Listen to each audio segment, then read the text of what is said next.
Le principal point fort de Restoria réside dans l'une de ses valeurs, à savoir cuisiner maison, autant par les pâtisseries, les charcuteries ou les légumeries, et aussi de travailler avec des fournisseurs locaux, comme par exemple pour le lait, travailler avec un GAEC qui est à 12 km de nos cuisines.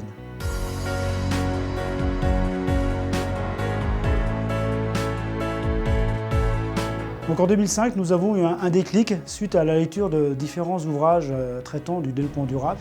Et en lisant ces ouvrages, on s'est rendu compte que notre environnement, mais au sens large, était en évolution forte et importante, et que si nous, dirigeants d'entreprise, nous ne savions pas adapter notre entreprise à l'évolution de cet environnement, notre entreprise allait disparaître, un petit peu comme un vieux dinosaure. En fait, c'est devenu pour nous une histoire de survie.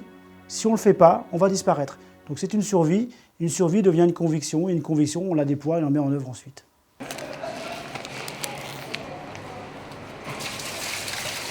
En créant ces entreprises, nos parents ont tout de suite mis des valeurs sociales et sociétales importantes.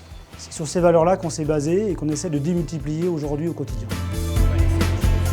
Nous dispensons chaque année, via notre centre, des formations diplômantes aux collaborateurs de l'entreprise. Par ailleurs, nous portons une attention particulière à l'intégration des salariés en situation de handicap dans tous les services de l'entreprise.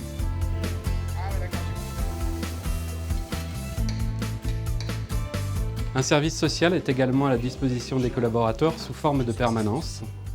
Enfin, pour aller plus loin, nous avons décidé en 2008 de signer la Charte de la diversité.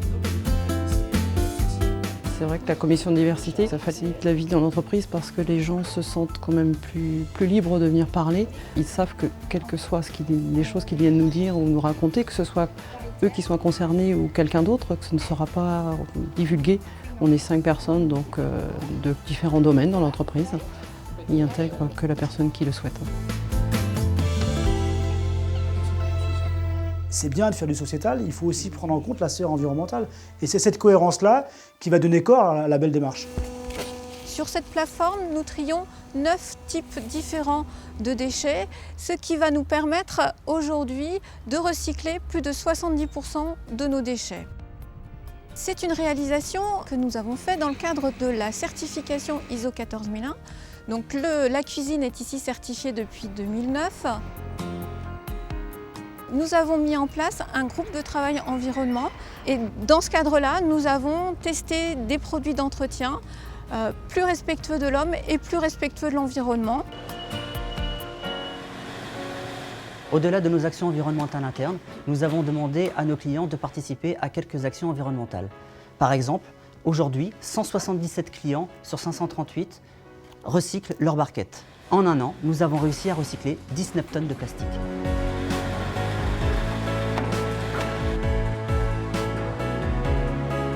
Alors, nous essayons de plus en plus de communiquer auprès des clients, de leur expliquer quelle est notre démarche de développement durable. On a même mis en place une offre spécifique axée sur la notion de développement durable et qui s'appuie sur 9 piliers. Les plus marquants peut-être sont le respect de la biodiversité, les produits faits maison, la limitation de l'empreinte environnementale et bien sûr l'agriculture biologique dans les menus.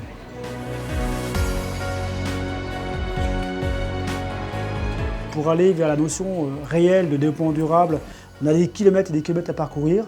Pour l'instant, on a parcouru 200 à 300 mètres. On peut aller plus loin, c'est clair.